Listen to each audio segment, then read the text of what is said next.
Hello guys, magandang hapon. Magluluto po tayo ngayon ng hipon. Ito, tingin nyo kung anong recipe namin sa hipon guys. Ito laging paborito nito yung mama ko. Hinugasan ko na to. Ano po? Paboritong luto ng mama ko to. Sarap ito guys. Lalo pag nasa bukid ka. Ayan, sarap. Sa bundok. Ganito yung ulam mo, mapaparami yung kain mo. Ayan. Hipon po, hipon ha.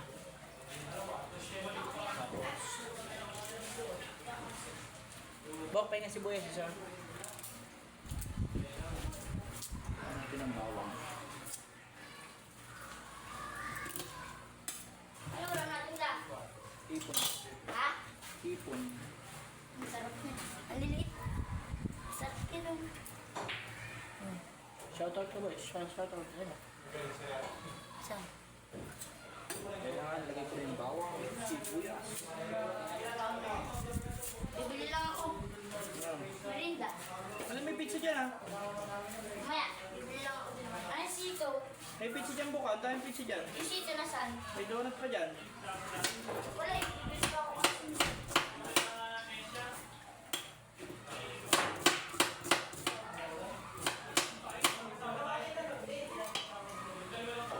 Guys, ilagay ko na po ang sibuyas at saka bawang. Ayan. Sige natin. Painitin na natin guys. Masarap po ito. Try nyo rin guys. Ano? Tapos, ang sasabaw mo natin ngayon ay Sprite ulit ha. Sprite. Patuyuin muna natin bago natin lagyan ng Sprite. Siya yung sasabaw natin. Tapos, lagyan natin ng pineapple. Ito yung pineapple guys. Pinagatan mo.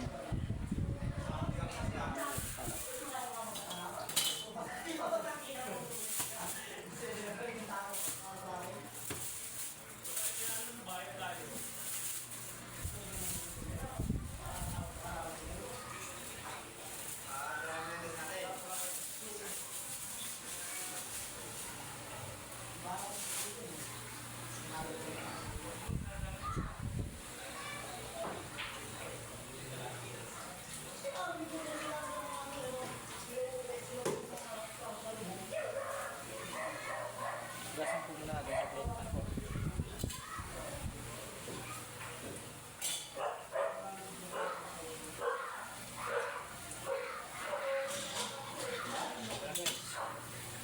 Kasama natin ito dyan. Tingin niya ang hipon. Ano ba? Ayan. Tanggalin natin yung hipon na para malambot siya init. Tanggalin natin yung hipon.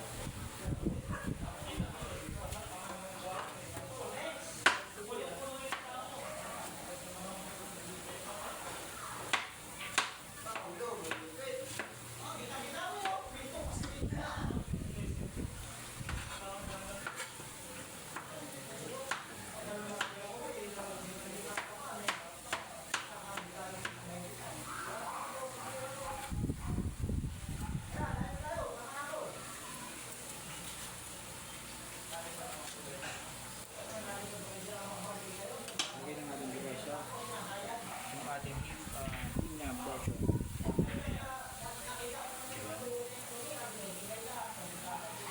The more pineapple, the best.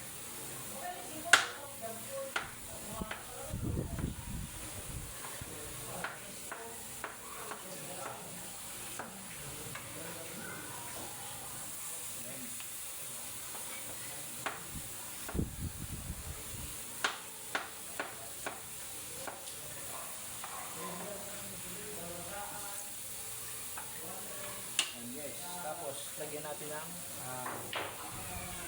Sprite.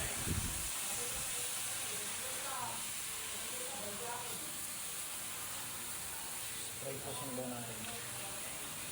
So, ang dami yung lalaki natin.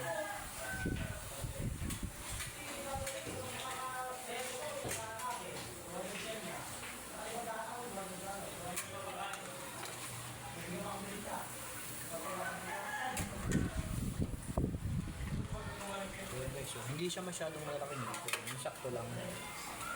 Kasi pag malaki, so ito natawag ko. Ito, hipon lang po ito. Kasi yung maliit na siya.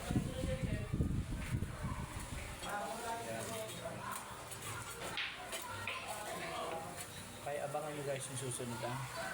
Ito guys oh. Nagbabago na yung kulay niya. So yan, pero marami pa siyang sabaw. Kaya kailangan maubos yung sabaw na at saka yung pinya, kailangan matulog yung pinya natin bago natin buhusan ng kakanggata ang sabi nila. So meron tayong dalawang buong niyog ginayot natin para ilagay dito. So guys, tayo natin ha. Habang nagluto guys, kaya tayo ng pizza. Magkakulay lang siya oh.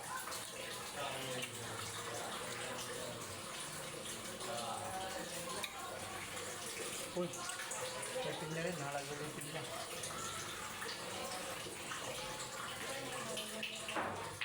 Kaya natin guys. Guys, kakunti na po yung sabaw. Haluin natin. Ayan.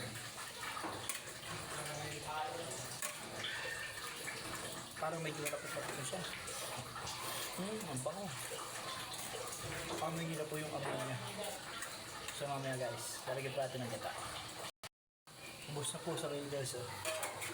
Yan oh, wala ng sabaw. Wow. Parang ano siya, parang asukal na, malapit-lapit na to. Amoy pinya. Bango. Sarap.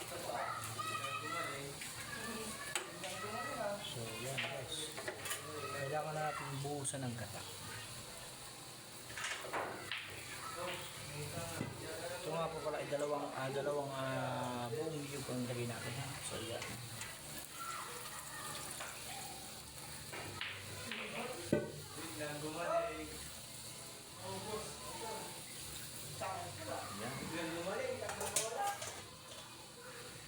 Ayan natin guys. Antay na natin may ka. Okay na siya.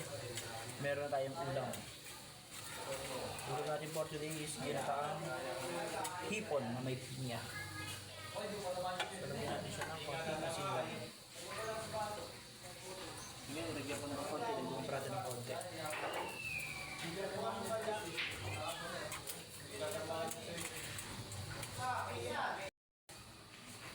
Guys, yan ang kumukulo siya sa gata. Yan. So, antayin natin maubusan ng sabaw. Yung konti-konti na lang para lasang lasa. Kaya sinabing nanuluot sa sarap.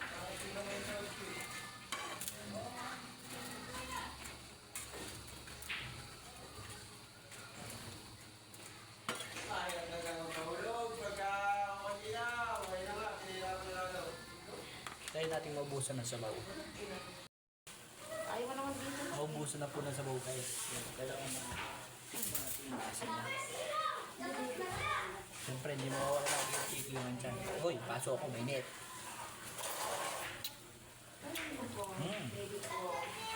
Basang pinya na matamis na medyo malatot ang konti. Sakto lang.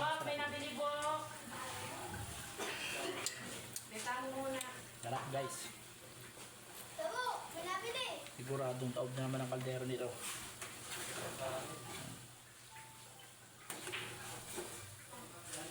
Antay pa natin mabawasan pa ng konti yung sabaw niya. Meron pa eh.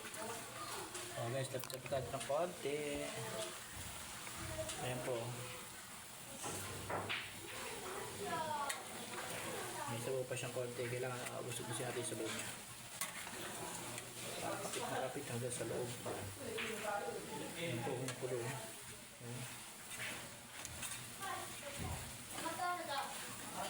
Hindi po siya sugpo, hipon lang po siya kasi hindi pa siya yung malaki talaga. Ang sugpo kasi ganito kalaki. So ito naman ay hindi pa naman siya ganun kalakihan. No? So yan, di ba? Sarap nito. Ang bango. Nangamoy na siya pinya. So guys, ito natin matapos. So yan guys, wala na sabaw siya. Ayan. Masarap din naman may konting-konting sabaw para pang pampalasa. Ayan o. Ayan siya. So ito na yung oras.